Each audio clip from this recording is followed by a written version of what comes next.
we supposed to get people here if they don't know about this secret that doctors won't tell you, only if you click these next three links? This one weird trick. Dude, I'm totally gonna use that as a short. Yes, bro. That's fucking awesome. Hey y'all, we're here with Howling Giant. If you don't know them, check them out. They are fucking phenomenal. I'm gonna say, um, I'm not super smart, right? I know it's a weird way to None start. of us are. I'm gonna say we're in good company then, man. Yeah. We're starting on the same playing field. That's good. I caught you guys at Legalized Lex and was absolutely blown away with your set. Thank you. Like, I had listened to you before and was like, yeah, like it's all right. But then I saw you live and I was like, holy fuck. Like, I think the live show for me, it really made it like click. You guys work really well together.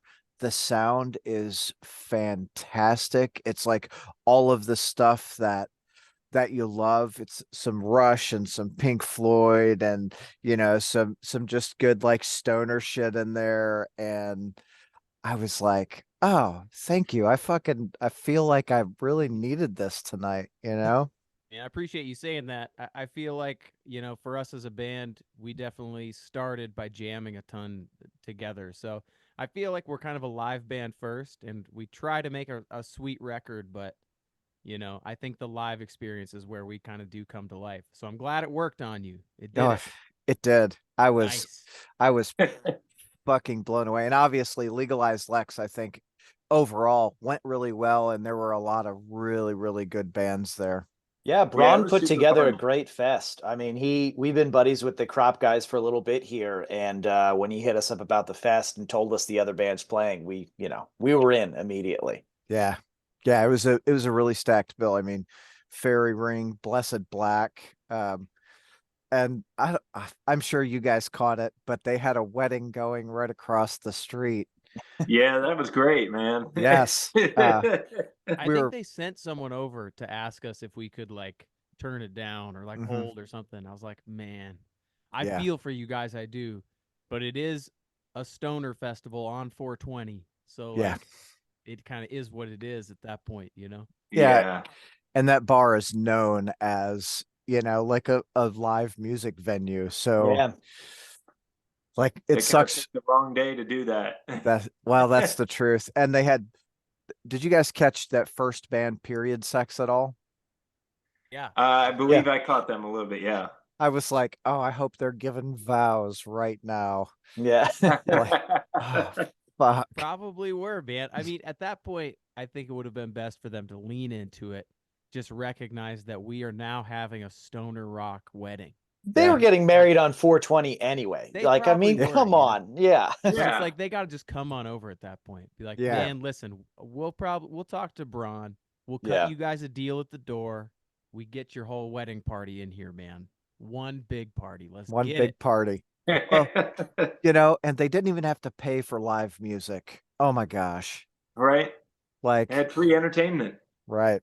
Frankly, they should be paying us. So Absolutely. I'm gonna find them and go charge them and tell Braun I got him some extra cash. Yeah. So when you guys, I think you started what, like 10-ish years ago? Thereabouts, yeah. So January 2025 will actually be 10 years of our first EP, so 2015. But Tom and I had been jamming since college. Like we met in about 2009, and we were in other bands, and ended up just kind of forming this project as a goof. And we were writing about our Dungeons and Dragons campaigns, and the other serious bands fell apart. And this is what we decided to do. We got together once a year and played a 420 show under the name Skulldozer, spelled SKLDZR. And yeah, as we kind of move forward, we rebranded as Howling Giant, met Seabass down here in Nashville, and you saw us with our fourth member James, who recently joined the band as well, who wasn't able to make it here tonight, but he sends his regards. Hi, Mhm. James. Um, So, and you guys are based in Nashville, right? Yeah. Yes, Good sir. Good old Nash Vegas. Man, that place has changed a lot. It I really mean, has, man. ever since we got here, when'd you get here, Seabass? Like, I got here in 2011 is when I got here. Hmm. And honestly, half the places downtown I don't even recognize anymore. So just changes like that, man. It's crazy. Yeah. I left I lived in Brentwood for a bit and I left in 2000 or 2001 and I'm in Louisville, so I go back quite often for shows and what have you, and I like every time I go back I'm like, Jesus, like what the hell? I don't remember this at all. yeah, It's a weird town, but it's a cool town. It's grown a ton. We don't play a lot of shows here, but we've always kind of said that it's a good town to be located from as a band. It's easy to tour, like get to the Midwest pretty quick. Easy to kind of pop over to like the East Coast. As far as like finding different touring markets, it's a pretty good city for that. As far as like just surviving and being able to afford it, you're kind of just like holding on to whatever's like anchored down near you, just like brace yourself, because it's been crazy for sure. Yeah, But I would say it's been good for us overall. right on. I think a lot of you're right. There's a lot of accessibility to the Midwest, to the South, right? You guys aren't far. So like Uh, we could do like a quick like Texas run even if we wanted to. It would be a long drive to get there, but like maybe around 8 hours. We could do like a show to get down there. that's And how then we there's so started our much you touring, can kind really. of Yeah. do. So it's like we can do, Texas, or if we wanted to like pop up, Chicago's a big hub for us. So being able to tour kind of northwards towards Chicago is great. It's all kind of in that region. So I think that unlocked a lot of the early touring life for us. It would be tough if we were located, in Maine or something like that. It's like, oh how do you yeah, tour if you're a band from like such a locked in region? Yeah. yeah. I Uh, mean, Florida's another kind of weird one. People like I I help bands kind of book here and there and do some like consulting with young bands. And whenever I have somebody from Florida or something like that, it's just like you got to just travel a bit so you can eventually get out of there because there's only one direction to go. So we kind of chose Nashville as Tom and I were leaving school. We had some friends coming down here because it was cheap to live here and we had more options to tour. And now we just have options to tour. It's no longer cheap here. So Go tour, go tour, that's right. go Yeah. tour. Yeah, Yes, sir. that's uh, that's one thing. Like when I was there, obviously it was a lot cheaper than like I think our apartment in Brentwood overlooked the Nashville skyline. Actually, I know it did. Right, you got on our balcony, it overlooks the Nashville skyline, and I think we paid together $1,000 a month. Jeez. That was Wow. in Oh wow. in 2000 though. When was that you were in Yeah, Brentwood? that was between 97 and like 2000. That's still pretty expensive for 2000 though. I feel like when we moved down, man, I found some like the first house that we had our practice room in. I think I was paying like $500 a month, and that was sick. That was a good situation for us at the time. Yeah. Yeah. Now it No was way not a that would good fly now. situation for the neighbors. Like the practice room was really just like the dining room that Tom and his roommates put like a false wall up to kind of close it off.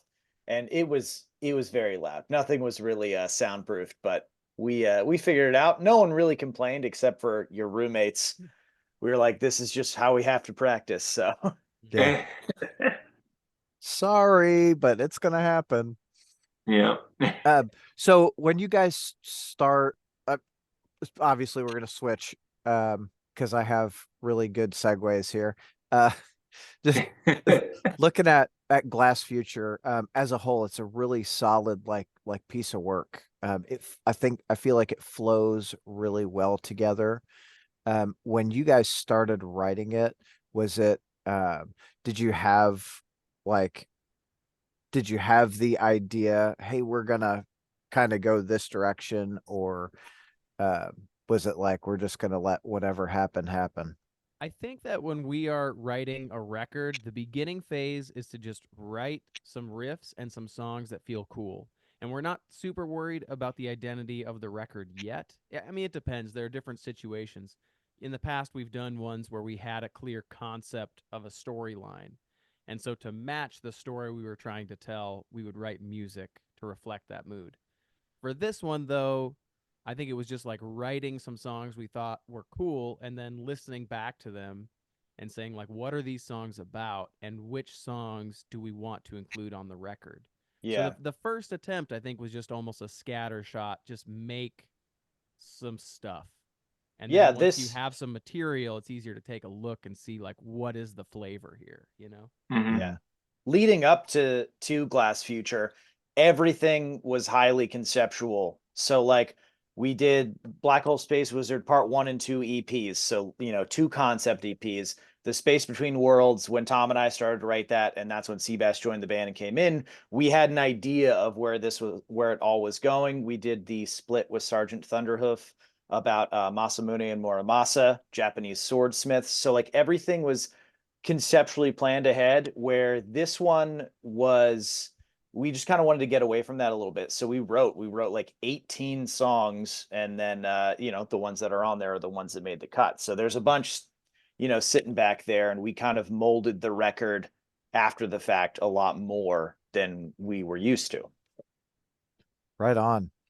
So that's cool. I like that you guys have done it kind of both ways, right? Okay, we're gonna move in this like concept direction, and then hey, we're gonna do like a scatter shot and just kind of see what works and put it together. Did you guys, so obviously your songs go, you've got some faster songs, and I think in the middle, right, it takes kind of a break and then it picks back up and then it slows down with There's Time Now, which is, I just, I fucking love that song. I can't get over it. Um, was Oh, yeah. was you know, when you guys were doing the layout for the songs, was it like, okay, we're really like pushing along here. Let's kind of give a break here in the middle, and then we'll pick it up and finish the marathon. Yeah, well, we try to find a vibe within the album because we want people to be able to sit down and listen to a record in full and not get Burnt you out know, or bored. tired or burnt out or whatever. Sometimes if it's always just like if the entire album is just too, like just fast, heavy, like really just banger songs, which is great, but sometimes that can be a little bit too much on a listener. So we try to even it out a little bit with having some lighter stuff in there, and that also kind of lets us play with other sounds that is different for us rather than something that's just like super heavy and distorted. The Yeah. the other thought really is that we're very lucky in the scene and in general that vinyl as a medium is kind of really on the upswing.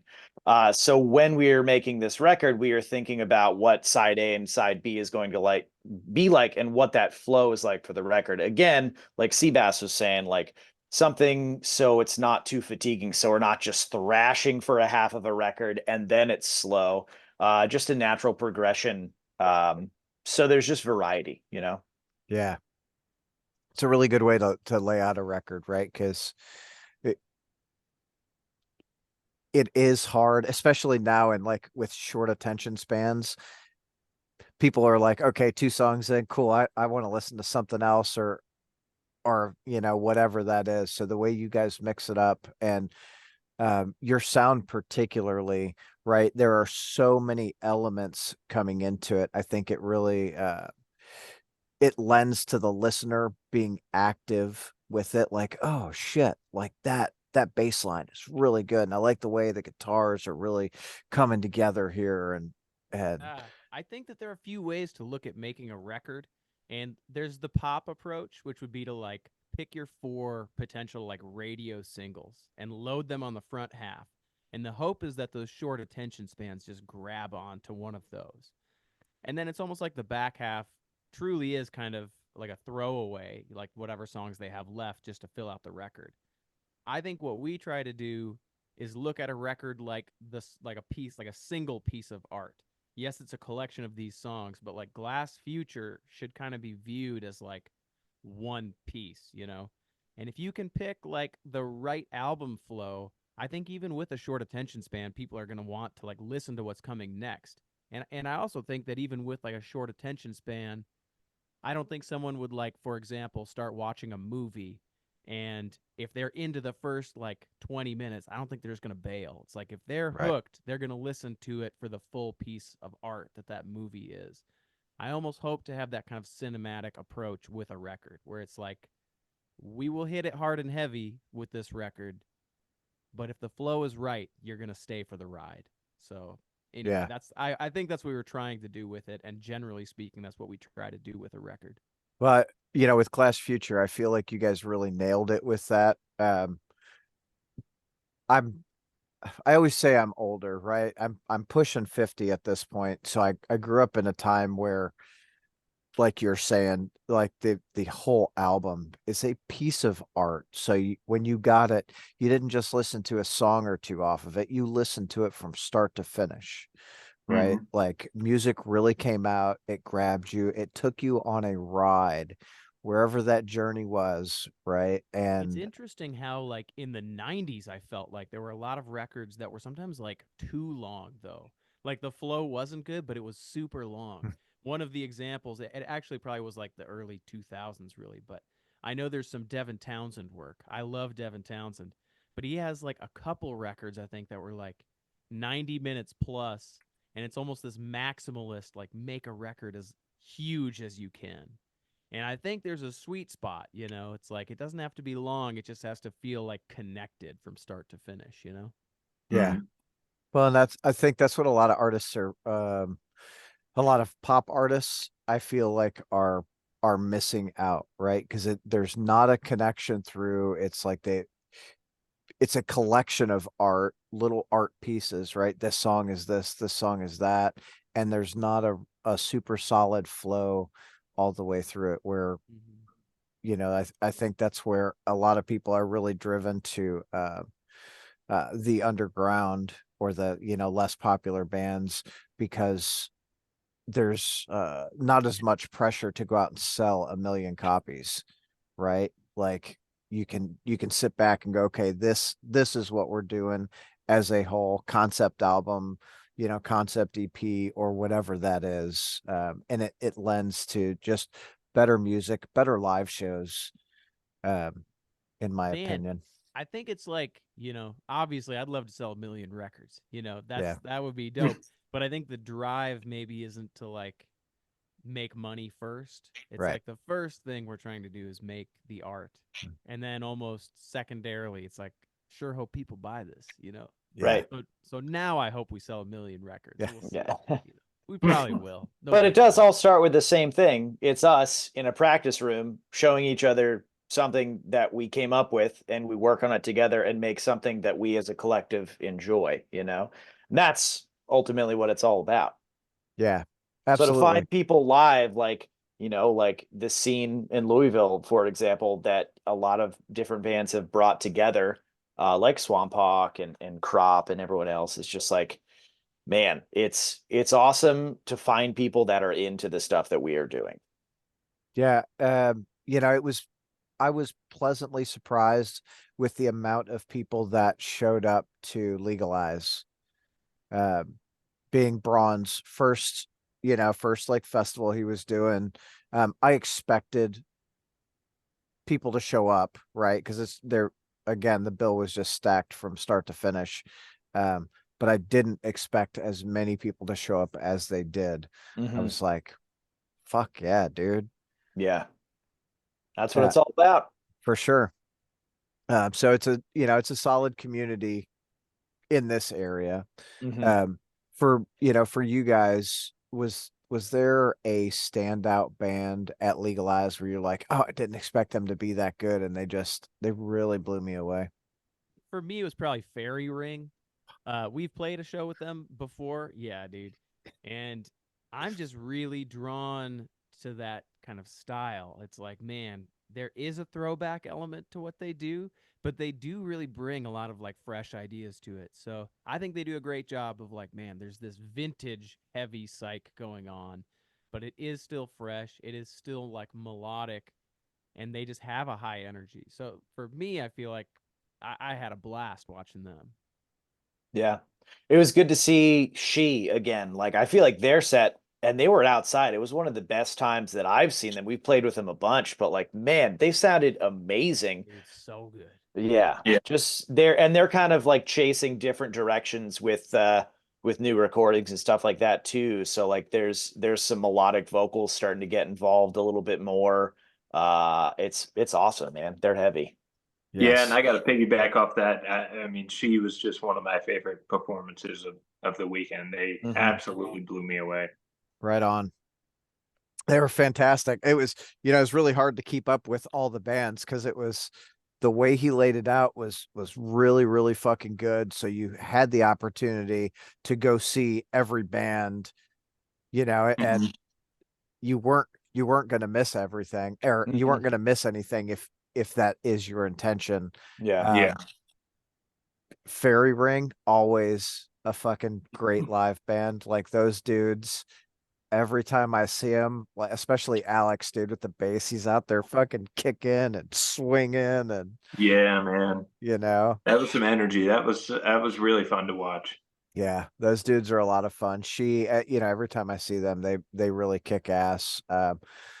Obviously, for me, you guys were the standouts. I didn't expect your live show to be as good as it was, and holy fuck, I'm so grateful for it. Man, thank you. Appreciate that. Like, I hope that doesn't sound like a backhanded like compliment. I was Good, man. No, no, No. yeah. It's one of those things where it's like you want to surprise people with the live show. And I think that it's really easy in a world where production has gotten so good in a lot of cases to have the opposite be true, yeah. where you like fall in love with a record and you're like, man, they just didn't quite live up to it. And so when you see a band like kicking ass, it's really cool. And I'm glad that, we had that impression on you. So I appreciate you watching and checking that set. Yeah, I was just blown away. Again, it was just the whole day was fucking phenomenal. Now, like thinking long term for you, I say long term for you all. What artists, or what was the driving force for you starting to play music Hmm. Like in each Individually or as a individually? band? individually? Yeah. Hmm. Uh, I started at a super young age, playing classical guitar. Actually, I think I told my parents when I was like just like a toddler, basically, that I wanted to play guitar, and they had in their mind that was like, okay, we can support you playing guitar, but you have to do it from this like academic route. So we're gonna like kind of push you towards this classical program. So I kind of started there, and then once I got into like middle school and high school, I started joining like just bands with my friends and stuff like that. So I mean, it was kind of a long and winding path that started pretty early, for me anyway. Yeah, pretty much the same. Like when I was really young, my grandma actually taught piano. So, I dabbled a little bit there, got into middle school and started like in a percussion section for like for concert band and got into drumline. I was in North Carolina at the time. That was like the thing around there. So I was just playing in drumline. And then I had a friend in high school, Miles, that was just an insane shredder guitarist, and he started showing me a lot more metal.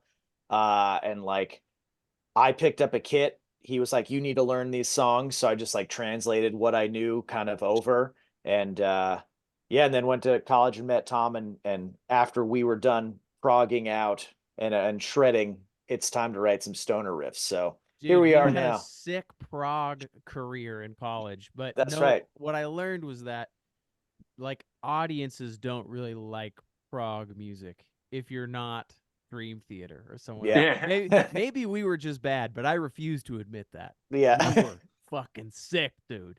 But you look out and there's a lot of like, judgmental audience kind of like, well, he's not the best guitarist I've ever seen, so not gonna buy your t-shirt tonight. Yeah. And yeah, I started with music at a very young age. My father, being a heavy metal musician, you know, he taught me guitar and bass and drums and the basics with that. Um, and my parents just kind of raised me on everything like Judas Priest, Iron Maiden, AC/DC. So, those were my middle school and high school years while everyone was listening to pop or pop punk or, whatever kind of metal. I was like the old school guy. But And you still yeah, are the old school guy, I Sebastian. pretty much am. Yeah. Even though I But think I'm the youngest in the band. So I'm the old Well, school guy though. yeah. the youngest in the band with the oldest musical taste. Yep. There's nothing wrong with that. Those are all good bands, you know. I mean, that's the shit that I grew up on. Like, I remember when what was it? The like Pink Floyd's The Wall was having like a reinvigoration, and it was all over the radio, and Mhm. man, all my friends went fucking nuts over it. And that's about the time everyone was like, dude, we're gonna start taking acid every day and doing all this crazy shit. And I'm like, all right, whatever. Like, we're gonna Yeah. party. Nothing wrong with that. No, we all have to party, right? Um, is there a band that you know, again, individually, right? Is there a band that you guys have seen that um absolutely blew your mind? Like you saw them and didn't expect, you know, you're like, "Oh, we're gonna see them, they'll be good." And then they just blew you away. I feel like there are going to be Man. a lot of instances where each of us have that moment, but like one notable moment for me, I think was in college, and it was seeing Elder for the first time play at O'Brien's Pub. Was it O'Brien's? Zach, you were there with Yeah. me. It was O'Brien's. O'Brien's, and they were a sick band, but at the time, I think we just viewed them as like this is another like Boston band, like almost Mhm. like this is a local band. We should check them out. And me and Zach and a couple buddies went to see them in this tiny room, and it was like right when their album Dead Root Stirring, I think, had like just come out or something. Like it was pretty fresh, and they were touring Yeah. that album. And it was like us and like six other people in the crowd, and I was just like, dude, my mind is melted right now, dude. It was insane. I was like, what is this, dude? So I was like hooked from that point for life.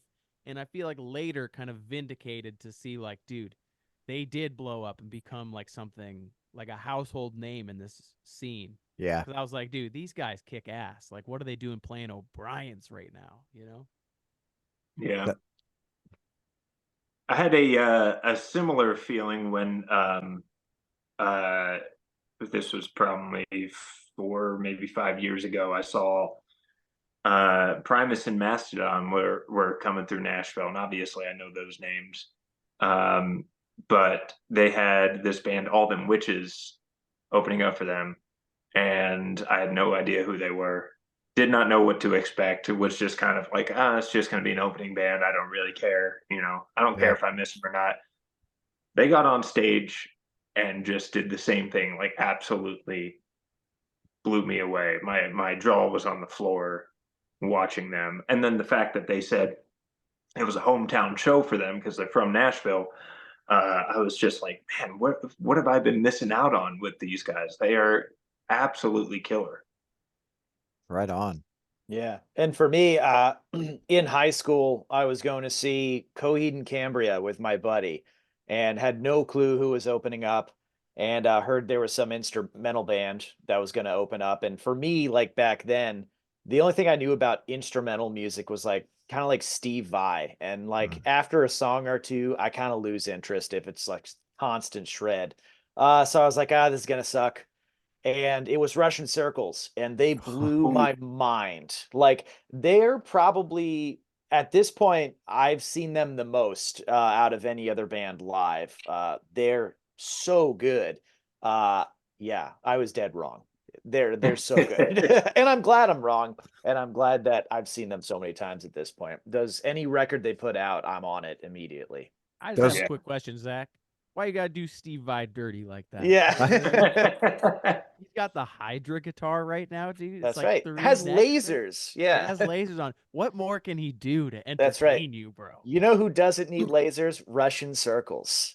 That's true. But That's can you fair. imagine if Right. they had lasers? That's right. Well, Then it wouldn't be Russian circles, it'd be Russian lasers. Yep. That's There my you go. band. I'm dibsing it. I'm calling Yeah. it right now. Oh God. I love you guys. All of those bands that you guys named, fucking phenomenal, right? They all put on tremendous shows. One of my recent favorite memories or gratitudes, I think, for like Elder is playing that Tool tour. Oh yeah. Like, fuck yeah, dude. Like, Awesome. They were like polished, man. I feel like they were pristine on that tour. It was great. I think Well, that's it's really it was wild for us to see from being on the road with them and getting to know them personally a little bit, and then seeing them in a arena setting just blow like everybody away. That was honestly one of the most fun things to see, aside from just watching the show and watching the music, was looking at all the people around us who had never heard of Elder before. Yeah. And, they're kind of curmudgeons at first. And then towards the end of the set, they're like, oh, wow, this is awesome. So to see like that live conversion, for a fan base is really cool. that's one of my favorite things about going to a live show with whether it's in an arena where there's a lot of people who aren't familiar with the opener, or even a smaller club. I mean, I saw it last night. I went to see Decapitated because I'm a big death metal guy.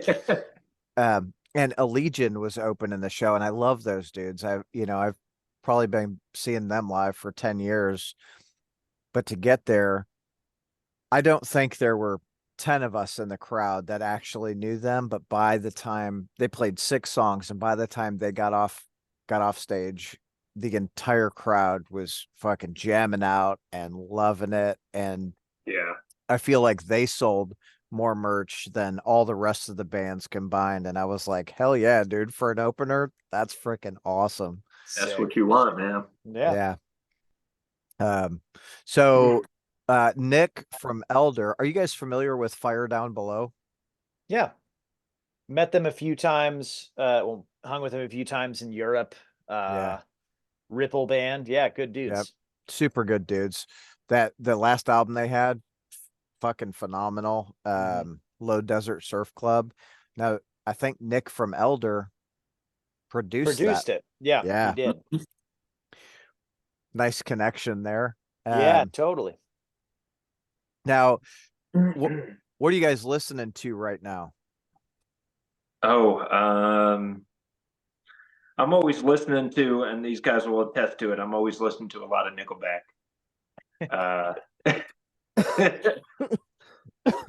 Seabass he's looking for the hits and only the radio rock hits, Somebody's got to do it, I picked the short straw, but for me, I'm fine with that, No, I've been listening to oh man, so much stuff. I've been listening to some Hum recently. Been checking them out a little bit more. My go-to favorites are probably just AC/DC, Iron Maiden. I can't help it. I go for the hits, but Okay. For me, since we got off tour, we did a tour with The Obsessed and Gozu. I've been kind of going through the rest of Gozu's discography. This past week, I've been listening to a lot of Heavy Temple. That's mostly because Tom and I are going to hop on and play a set with them this Saturday in Nashville. But yeah, I've been cycling their set pretty much all week, so I make sure I know all the tunes. But yeah, the Gozu stuff, and then I feel like when I'm doing a lot of emails or whatever random computer work, I try to look for instrumental stuff. But one that I always fall to is Nick's solo project, Delving. So I just kind of go through that record quite a bit. Right on. Yeah. Yeah, man. I mean, Zach said it, but I think it's just because I've had to learn all of the Heavy Temple tracks because we're playing that show with him. I've been listening to him a ton, and it's like, dude, their new record is out now, right? They just dropped that and it's released. Yeah, a couple weeks ago. Yeah. Dude, Yeah. it's so good, man. I mean, I know Mhm. we heard them play that on tour, but it's like, it's a great record, man. And Yeah. it's cool to try and learn it, but it is also like, all right, this is some weird shit, but in a cool way. I'm like, what's happening here? Trying to R- dissect all the guitar parts and be like, Right, you what's hear it every happening? night on the road, and same thing with the Gozu stuff. You hear it every night, but like to then listen to the album version and like dig in is like There's some totally intricate, different. Yeah, difficult, but very cool stuff happening. So it's been yeah. sweet to dive into that. Um, I've also been listening to this band for the last like 2 years a ton, and I've been listening to them a lot this last week. They're called Hal or Hall. It's Haal is how it's spelled. They're a band from I think Johnson City, or maybe Knoxville, something like that. So they're another Tennessee band. Very like 90s kind of inspired stuff, but just really, really sick. I think their record was mixed by Kurt Ballou. Yeah. Maybe I don't know if he did like production stuff on it or if he just was their recording engineer and their mixing engineer. I think We're he was playing with both. them in Horseburner in June in Dude, Johnson City. So I'm yeah. kind of going through being like, man, I should try to learn some of these vocals. Maybe I can convince Travis, the front man, to let me get up there, do some Yeah. harmonies. This is Tom's like guest spot. Adventure. Era. Yeah. That's awesome. I'm gonna have to check that Hal Dude, out. so Like, Hal and their record, Everything Is Right Now. I think that's what it is. okay, Yeah. It's sick, dude. It's whatever the latest one is, man. It's awesome. Check it out. all right, I'll dig into that for sure. So that tour with the Obsessed, how did they sound as a 4-piece? Dude, they slayed it every single night. It sounded so good. Yeah, Um, their tones, like, dude, Jason is an incredible guitarist. Yes. Yeah. Like, yeah. There was a night in New Orleans where Jimmy Bauer came out to watch the show, and he was Brought out gigging. the Bauer power. He brought out the Bauer power, and Jason just like on the fly kind of plugged that in. And dude, it sounded great, man. Like that pedal on its own, I was watching some clips and I was like, I don't know if I'm into it. But the way Jason used it as like a boost in the front end, him and Wino's tone were just like massive, dude. It was fantastic. So he sounded great before then, but I was like, dude, the Bauer power is a sweet little extra spice, Yeah. Yeah. I think, with the addition of Jason in it, the Obsessed coming to a 4-piece, that sound has really filled out, and it's Man, like and Jason does like he puts so much like love and care into his role. Like talking mhm. to him about the material, he wrote out all of the notation for the guitar parts for Jug Full of Sun and was selling that on the road. So it's like, I mean, he's done his homework when it comes to Wino and his approach to playing guitar. yeah. So I mean, it's not like they just found some guy who just like kind of hacked his way through the parts like what I'm doing with Heavy Temple stuff right now. You know? No, Well, he brings a lot to the table, man, and they're awesome sounding. kind of reminds you of like the Steve Vai, Frank Zappa connection, and how Yeah. that happened too, right? I think Jason fits really well with the band, and that fucking sound, just like you were saying, the sound is just so wow, Mhm. Yeah. Yeah. together they fucking crush it. I'm bummed I missed that tour. I'm like, fuck. Like next time I have to make it a priority to get to a show. Yeah, man, they were tight as hell, and their drummer Brian was just incredibly nice. I mean, they were all incredibly nice. Their drummer Brian was he's such a steady drummer, and he really put a lot of hard work into the tour. Um, and then on top of that, freaking wino every night, man. I mean, he killed it. He didn't have a bad show. He was really, really doing good. Right on. You're So gonna name drop everybody except Chris Seabass, the bass player. Come Chris is on, cool. give the man some love. Chris was super great. I loved him. and Chris. and well, shit. Classic bass player treatment. Anyway, Seabass, Yeah. we'll mute him for the rest of the conversation here. Wow. He's like, oh shit, damn bass player treatment. All right, that's it for me, guys. I'll see you later. I'll see ya. I'm out. You guys, you guys collectively, you guys have a really full sound. Like it is, especially in a live environment, it's all encompassing. What do you attribute that to? Probably the amps. No, I don't know. I hit the Yeah. drums really hard. Well, Zach's hitting his drums with sticks, and that's creating a lot of sound on the stage. Dude, but no, all goofs aside, though, I think that we try to share the space with each other in a way that can kind of create like a larger kind of stereo image. So like between me and James on guitar, we will play things even when we're playing in unison. We're trying to like create tones that complement each other instead of perfectly match, so that when we do play together, it creates kind of an extra level of thickness. That's not just like volume, but the actual like tones that we choose, being able to do something that kind of like locks in, I think helps kind of create that wall. A lot of it's also just the way we wrote the music, the arrangements of like, a lot of it is just kind of, I don't want to say wall of sound, but it's a lot happening. It's either a lot of notes constantly happening, or it's like thick, kind of like spread voiced power chords that just kind of, make a big, big wall of sound. That and the Yep. amps, and that Zach's hitting it with his drums with the sticks. Hitting the drums with the Yep. sticks. Combination. All those things, they'll do it. And that's, for me, just as a fan of music, one of my favorite things is going to a show and having that sound really encompass the room. I feel like that in those moments you feel the vibrations, and every song takes you on a journey. It's like, fuck, that's what makes a really good, obviously what makes a really good live band, someone that can take you out of whatever you have going on outside, forget all the world, and just enjoy the ride. Yep. And just kind of be enveloped in the sound. Yeah. Yeah, completely agree. And that's kind of what we aim to do. I think that while each of us kind of have our shining moments throughout some of these songs, overall, when we play live and when we play on the record, really, we are just aiming to make a good song and make a sort of this thick wall of sound that you just feel in your chest.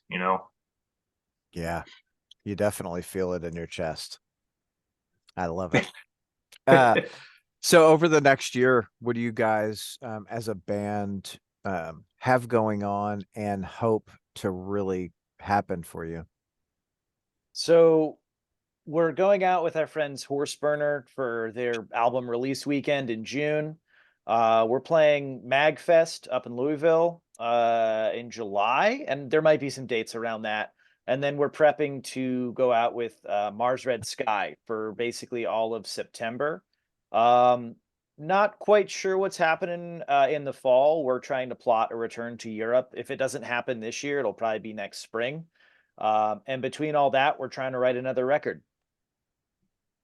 All So right. just trying to keep on top of it and get more new music out there as quick as we can. That's quick, because it's 24. If you guys are writing now, how long do you think that'll take?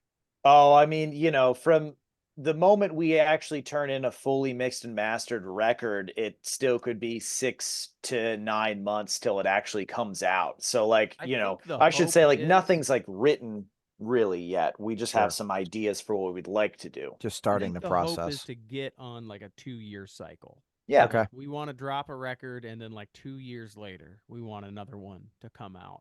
And Yeah. to make that happen, it's, you'd be surprised how early you kind of have to start. There's almost no rest time for a lot of these bands that have a good rhythm when it comes to like their releases coming out.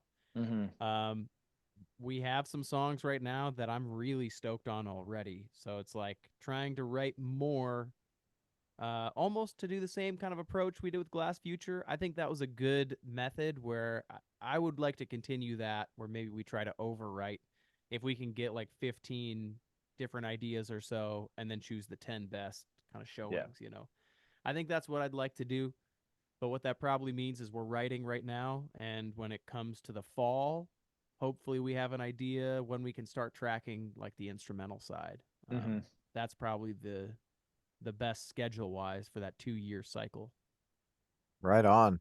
So are you guys do you guys have a studio that you like to record at, producer, all that good stuff? For a while, we were just kind of recording out of necessity. We were doing stuff at my old house where we rehearsed. My wife and I moved a couple of years ago, and we soundproofed our garage into a nice jam space, which we do. We stream on Twitch and stuff as a full band, and we did some tracking there. These days, though, oh, sorry, had a power flicker. Am I still there? Yes. Yeah, you're good. Okay, cool. But yeah, these days we've just been trying to find a studio just with friends wherever we can to kind of hole up for a week or so. So we went to the guy who does keys on our records, Drew. He lives out in Texas, and we did a week or so with him, just kind of doing some writing. We've been talking about possibly working with Scary from Black Tusk. He's got a spot in Savannah. So yeah, just finding a spot to kind of have a different vibe every time that we track something new. We lost Tom. That must have been the power flicker. He's like 2 minutes from my house. Oh yeah. Is it storming there? Yeah, pretty gnarly. Yeah, it's been raining here kind of off and on all day, and I think we had some bad weather overnight, but Yeah, it's supposed to be some pretty bad storms tonight, I think. well, hopefully everything's good for all of you guys. Yeah, looking all right so far. Just some bad thunder and lightning. I think there was a tornado a little south of us just very recently, so I was just keeping an eye on that to make sure we didn't Oh, need yeah. to run away and cut the interview short. But looks Yeah. like we're clear. No duck and cover right now. Yeah. Right on. So do you guys, is there a club that you guys like playing, or like a city that you prefer playing over other places? There are a couple clubs that well, Zach, you can go first. Yeah, I mean, we like Tom was kind of talking about where we started just with the weekend tours and stuff, kind of going to Chicago and back. Like, we love going to Chicago anytime we can. Like, we're going through. And recently, actually, in Milwaukee, we played X-Ray Arcade up there with Elder, and then we came back, and like the same crowd was there. Like, we were the opener at 8 o'clock, and that same crowd was there for us for our headline show. And that almost never happens. You get some people coming back when you're on your own headline tour, but like, this was insane. We were like, wow, okay, we're coming back here all the time whenever there's a chance. Reggie's 42nd Street Tavern in Wilmington, North Carolina. It's an awesome spot. It's that's where Dixie from Weed Eater, that's his neighborhood bar. He hangs out. So we always try to swing on through there. And yeah, I mean, we find new places every time we go on a tour, and we're just like, wow, we just got to come back here. I don't know. What do you think, Seabass? The other one, one that comes to mind right now is High Dive when we hit Denver. Yeah, Denver. We've played a few different venues in Denver, but we've played High Dive a couple times, and it's a dive bar with with a pretty good size to it. And the last time we played with the Obsessed, I mean, that place was packed out. Yeah, that was great. Always good shows in Denver too. Yeah, there are just certain cities that always really click for us. And then there are others that we've had to like hit again and again and again, as you have to. But like, we've lately seen the results a lot more. Like, I don't know what it is, but some spots you just got to go once and there's already a scene that's happening. They hear you and they go, great, we'll see you every time you're through. And sometimes you got to hit it like 8 times before you ever, kind of see break some through a results. little bit. Right, exactly. Yeah. Yeah. Well, And- I think part of that is attested to like a lot of people like here. I don't feel like a lot of people want to see the opener, right? Like they just want to go and catch maybe the headliner and direct support. But the opener, they're like, like I had that conversation last night. Someone's like, yeah, I'm gonna miss the opener. I'm like, dude, don't miss them. They're phenomenal. You're gonna be blown away. Like, don't ever miss an opener because you don't know what you're gonna see. You know? Totally. And they showed up, caught the opener, and as soon as Allegiant got off stage, he looks at me and he goes, wow. Yeah. Right. This is why you don't miss an opener, dude. Yeah. But I think that there are a lot of people in our scene specifically that are so very devoted to the bands in this scene that they'll make a point to be like, I'm going to show up for every single band, you know? Yeah. And there's always going to be those other people too that are just kind of like, maybe they don't know and they're like, oh, I'm just going to go see the headliner, which is fine.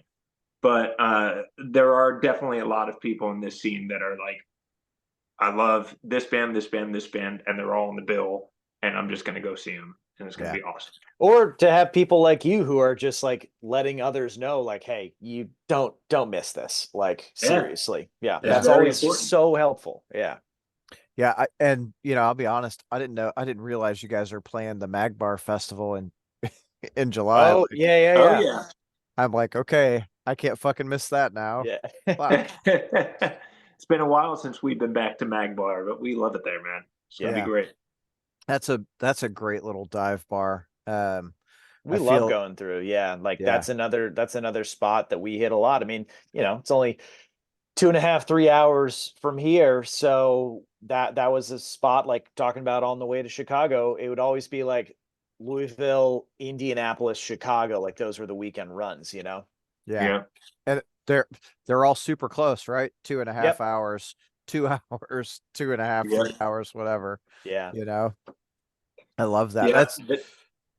Go ahead. The tough part is when you get to the you expand a little bit more and you get to the Southwest and then it's like, oh, this next city is 9 hours away. Yeah. Okay, great. You're like, we're going to do a run in Texas. Oh shit, it's 12 hours to the next town. Yeah. Damn. It is. And it's funny how the different parts of the country are like that too. Right? Because you get up in the Northeast and it's the same thing, right? Couple hours to the next town and you're it's super easy. Like Northeast, Midwest, I feel is pretty comparable, but man. Yeah, usually once we get to the Northeast, when we're on that section of a tour, it's I mean, we'll be having a great time for the entire tour, but when we hit the Northeast, we're like, okay, this is amazing because we actually get to sleep in a little bit. Yeah. We might have a day off or something. Yeah. Yeah, that's the beauty of those shorter drives, and you don't have to get off stage and go, okay, we're leaving immediately to exactly. At least make half the trip tonight. Yeah. Don't miss those days at all.